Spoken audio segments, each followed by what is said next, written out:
So hello दोस्तों, आज हम देखने वाले हैं कि पॉलिनोमियल क्या होता है। तो पॉलिनोमियल स्टार्ट करने से पहले मैं आपको बता दूं कि आपने अगर 9th क्लास में देखा हो ना, तो आपने कुछ सॉल्व किया होगा कि एक्स वाई में रिलेशन है, एक्स का वैल्यू फाइंड करें, वाई का वैल्यू फाइंड करें, कुछ ऐसा ऐसा चीज़ें आपने देखा होगा। तो सारे पॉलिनोमियल्स में आते हैं। जैसे इसमें पढ़ेंगे linear, quadratic, cubic, by quadratic, ये सब पॉलिनोमियल है बच्चों, है ना। तो चलिए स्टार्ट करते हैं, आपको बताते हैं कि क्या क्या चीज़ें हैं इसमें और आपको समझ में आ जाएगा, आसान है ये। देखिए, जैसे इसमें मैं बताने वाला हूँ कि पॉलिनोमियल्स क्या होता है। तो इसका डेफिनेशन पहले देख लेता हूँ। Polynomial is one variable of an algebraic expression of the form. अच्छा, पी से हो गया पॉलिनोमियल, उसीलिए पी एक्स लिख दिया। तो ये कुछ दिया हुआ है, ये क्या दिया हुआ है मैं आपको बताता हूँ। ये कोई कांस्टेंट है जो इससे मल्टीप्लाइड है एक्स से, लेकिन एक्स तो यहाँ पे वेरिएबल है ना बच्चों, एक्स तो वेरिएबल है। वेरिएबल और कांस्टेंट समझ में आता है बच्चों। मैं बता दूं आपको कि वेरिएबल कांस्टेंट क्या होता है। देखिए, वेरिएबल और एक होता है कांस्टेंट। कांस्टेंट तो ये देखिए, वेरिएबल का मतलब हुआ कि जो एक्स वाई का टर्म होता है जो बदलते रहता है, और कांस्टेंट का मतलब नंबर्स। नंबर्स जैसे 5x लिख दिया तो इसमें 5 हो गया कांस्टेंट और x हो गया वेरिएबल। ऐसा हो बच्चों, ऐसे होता है।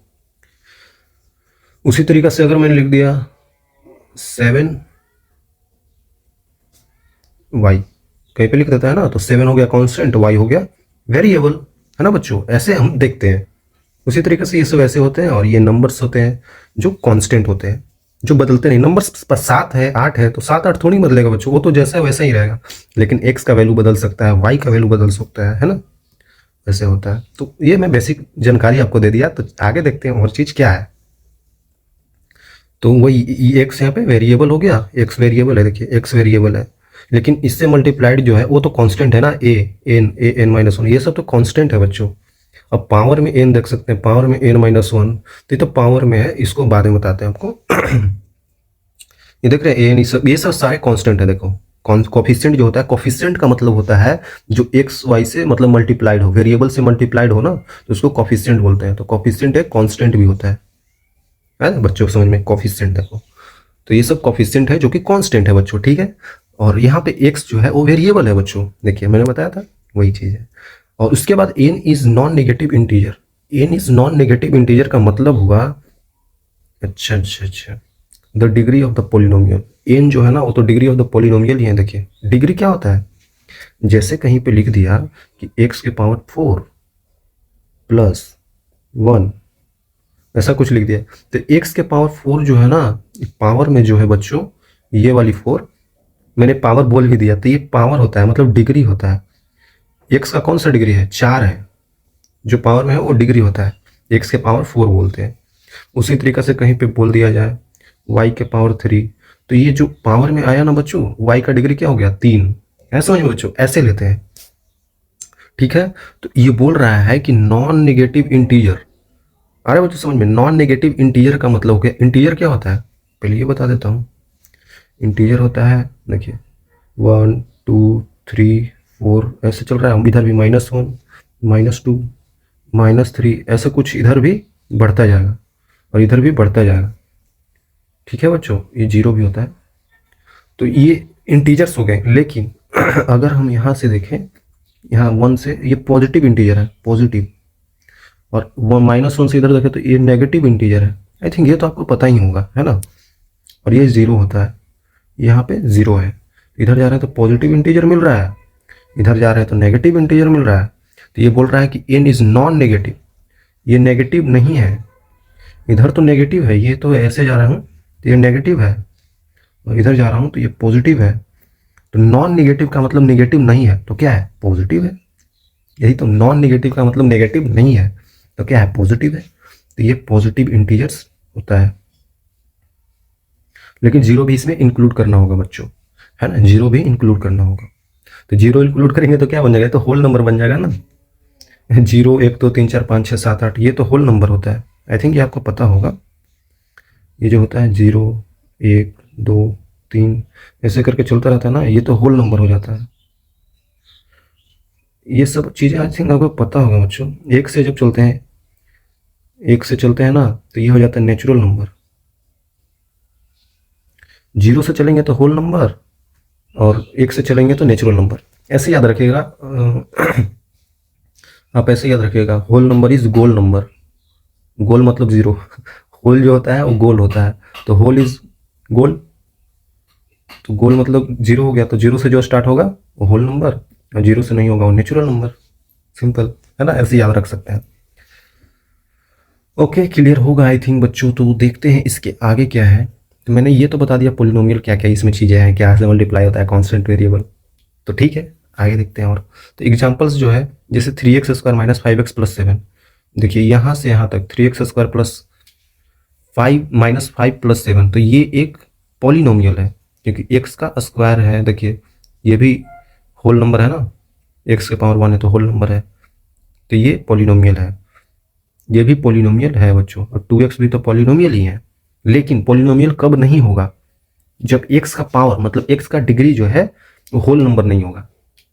होल नंबर मैंने बताया ना, 0 1 2 3 4 5, इसके अलावा कुछ भी रहेगा तो पॉलिनोमियल नहीं हो सकता है बच्चों। ठीक है, देखिए x का पावर में -1 आ जाएगा, 1/x का मतलब क्या होगा, x के पावर -1, रूट हो गया तो x के पावर हाफ, तो ये सब नहीं होगा ना बच्चों, x के पावर -1। देखिए तो in not polynomial because power of x is non negative integer, है ना, मतलब वही नॉन नेगेटिव इंटीजर, मतलब पॉजिटिव नहीं है, तो इसका मतलब नेगेटिव है, और नेगेटिव में होगा तो बच्चों होएगा ही नहीं पॉलिनोमियल, है ना, वही चीज़ बोला जा रहा है। ऐसे भी याद रख सकते हैं, होल नंबर नहीं है तो पॉलिनोमियल नहीं है ना, होल नंबर नहीं है, जो पावर है ना वो होल नंबर होना चाहिए पावर में, तो नहीं है इसका मतलब ये पॉलिनोमियल नहीं है। ठीक है, तो पॉलिनोमियल आई थिंक पहचानने का एक तरीका आपको पता चल गया। जो भी बड़े बड़े हमारे लोग थे ऊपर, साइंटिस्ट लोग थे, उन लोगों ने यही बताया कि पॉलिनोमियल का डिफिनेशन ये होता है ना बच्चों। तो ये आपको भी ध्यान रखना है कि पॉलिनोमियल कौन सा होंगे कौन सा नहीं होंगे। ठीक है बच्चों, तो types of polynomial based on degree. हाँ वही तो दिक्कत है बच्चों, डिग्री तो हम बोल दिए कि ये डिग्री है, वो डिग्री है, ये डिग्री है, तो डिग्री कौन कौन सा कैसे कैसे डिग्री है। जैसे मान लेते हैं कि एक कांस्टेंट पॉलिनोमियल भी होता है। कांस्टेंट का मतलब कि रुका हुआ, मतलब सिंपल, जीरो तो कांस्टेंट ही है, देखिए डिग्री जीरो होगा, जैसे 3 7 ये सब कांस्टेंट पॉलिनोमियल है जिसमें x का डिग्री है ही नहीं। अब 7x के पावर 0 लिख दिए तो इसका मतलब क्या हुआ, x के पावर 0 है तो 1 ही तो होगा, किसी के पावर 0 होता है तो 1 आ जाता है, तो 7 आ गया। अब डाल दिया 3y के पावर 0, तो ये क्या हो गया, 3 ही तो हो गया, तो ये भी पॉलिनोमियल होगा बच्चों, ये भी पॉलिनोमियल ही होगा, ये भी पॉलिनोमियल है। लेकिन ये कैसा पॉलिनोमियल है, एक कांस्टेंट पॉलिनोमियल है ना। मैंने बोला था पावर में होल नंबर होना चाहिए, तो यहाँ पे होल नंबर ही तो है, 0 भी तो होल नंबर होता है, होल नंबर, तो होल नंबर है, इसका मतलब पॉलिनोमियल है। ठीक है, ये पॉलिनोमियल है, समझ में आ गया। लीनियर पॉलिनोमियल क्या होता है, जिसमें डिग्री 1 होता है, जैसे 3x 2x plus 3, 2x plus 3 अगर मैंने लिख दिया, इसका मतलब x का पावर क्या है 1, तो 1 होगा पावर, तो लीनियर पॉलिनोमियल होगा, 1 होगा पावर, तो ये लीनियर पॉलिनोमियल हो जाएगा। ठीक है बच्चों, उसके आगे देखते हैं, एक क्वाड्रेटिक पॉलिनोमियल है जिसमें डिग्री 2 होगा, जैसे कि x² माइनस 4x प्लस 7, तो ये क्या होगा बच्चों, ये क्वाड्रेटिक हो गया ना, ये हो गया क्वाड्रेटिक, मतलब कि x का पावर 2 होगा, समझे, पावर जो डिग्री होगा वो डिग्री 2 होगा, इसका मतलब कि क्वाड्रेटिक हो गया। डिग्री 1 होगा तो इसका मतलब लीनियर हो गया। ऐसे समझना है आपको, है ना, ऐसा नाम दे दिया गया है, अब ये दिया गया है तो आपको पढ़ना तो पड़ेगा ही, है ना, इसमें क्या है, रीजन कुछ बता नहीं सकते, है ना बच्चों। क्यूबिक मतलब समझ में आ रहा होगा, 3 होगा डिग्री, जैसे 3x का power 3 minus 3x² plus 2x plus -1, ऐसे ही करके बाई क्वाड्रेटिक मतलब 4 हो जाएगा, डिग्री यहाँ पे 4 हो जाएगा, तो वैसे ही कर देंगे, x के पावर 4 प्लस 4x, ऐसा करके कुछ कर देंगे, हो जाएगा, है ना, ऐसे ही होता है। ठीक है, मैं एक जनरल फॉर्म भी बता देता हूँ। बेसिकली हम यहाँ पे क्वाड्रेटिक पॉलिनोमियल ज़्यादा देखेंगे, क्लास 10th में बच्चों क्वाड्रेटिक ही ज़्यादा पढ़ना है तो उसी को ज़्यादा देखेंगे। तो इसका फॉर्म क्या होता है, मान लेते हैं ना, एक फॉर्म आपको मैं बता देता हूँ। जैसे फॉर्म होता है ये कि मान लेते हैं ax plus B, ax² plus bx plus c, एक होता है ax³ plus bx² plus cx plus d, ऐसे ही करके बढ़ता जाता है बच्चों, है ना। तो यहाँ पे सिर्फ ए आ जाएगा।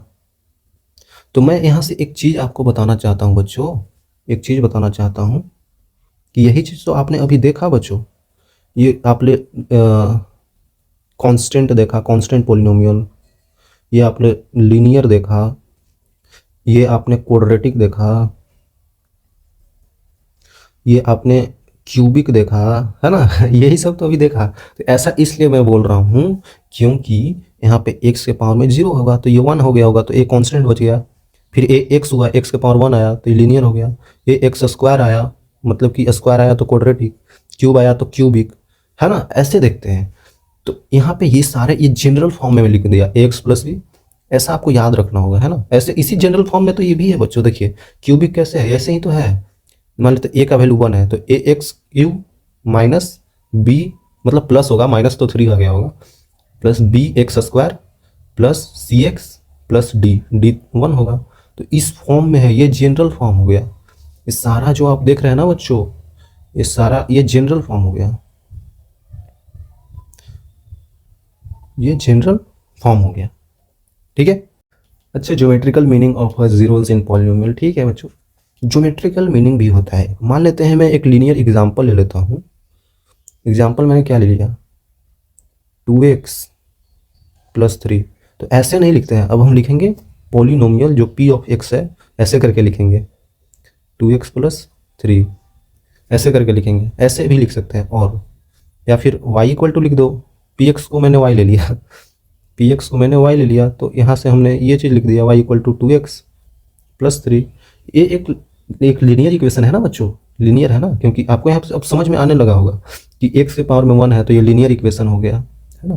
और पता है बच्चों, अगर मुझे इस इक्वेशन को ग्राफ के रूप में बताना है तो वो मैं कैसे बता सकता हूँ, वो मैं ऐसे बता सकता हूँ कि जो ये y इक्वल टू जो दिया हुआ है ना, y इक्वल टू ये 2x प्लस 3 जो दिया हुआ है, ये जीरो कब होगा। मान लेते हैं y का वैल्यू अगर मैंने जीरो रख दिया तो x का वैल्यू क्या आएगा, देखिए यहाँ पे जीरो रख दीजिए, zero equal to 2x plus 3, तो x का वैल्यू क्या आ रहा है, माइनस का 3/2। जब y जीरो हुआ, जब y जीरो हुआ तो x का वैल्यू माइनस का 3/2 आ रहा है, ठीक है।